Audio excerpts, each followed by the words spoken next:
So what's better, a high school diploma or a GED? That's an interesting question. I'm glad you asked it because the answer is, well, it really depends. So don't just drop out thinking one is better than the other. Let's look at some times that you might prefer a GED or might prefer to stay in high school. So why might you prefer a GED? Well, maybe you want to start college or career right away. Two of my girls started college at 14 and 15, and then they just took their GEDs when they were ready. They knew what they wanted to do. They were interested. Another reason a lot of people will want to do their GEDs is because they're getting bullied in high school. I know that can be a big issue, and in some high schools, they don't deal with it well. Another one is you're just not likely to graduate. You have so few credits. You've been there a long time. You're getting older, and the likelihood that you graduate is slim. And another one is that you're just a really self-directed learner. You're great at independent study. So you don't really need that structure of high school. You're going to keep learning and growing. It's just your personality. So those would be some good times.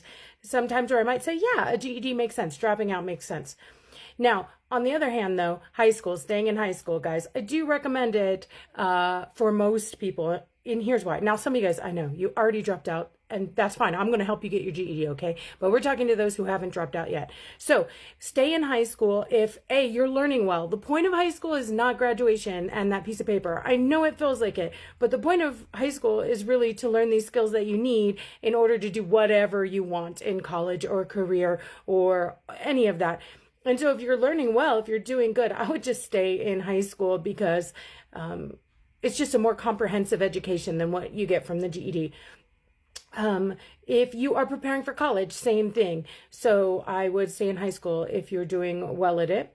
If you have a reading comprehension issue, this one's big. Do not drop out until you know how big of a reader you are. Because sometimes people are like, oh, I have 2 more years of high school. I'm just going to drop out. And then they find it slower to build reading comprehension than they thought. And the GED is primarily a reading comprehension test.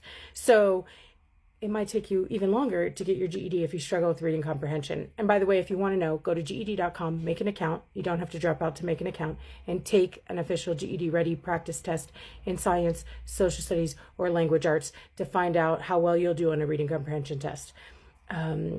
Another reason to stay in high school, you just have a few credits left. Stick it out, guys. I can't tell you how many students I get in my classes. I was 3 credits shy of graduating. I'm like, oh, we could have stuck that out. And then another one, and this is a big one for you guys, you're not self-motivated. So many people say, oh, I'll get my GED, I'll do it. And then 10 years later, they haven't. So if you're not the kind of person who's going to be self-directed, self-motivated, get yourself to do it, you need the structure of a classroom. Stay in school. All right, you guys, that's my advice anyway.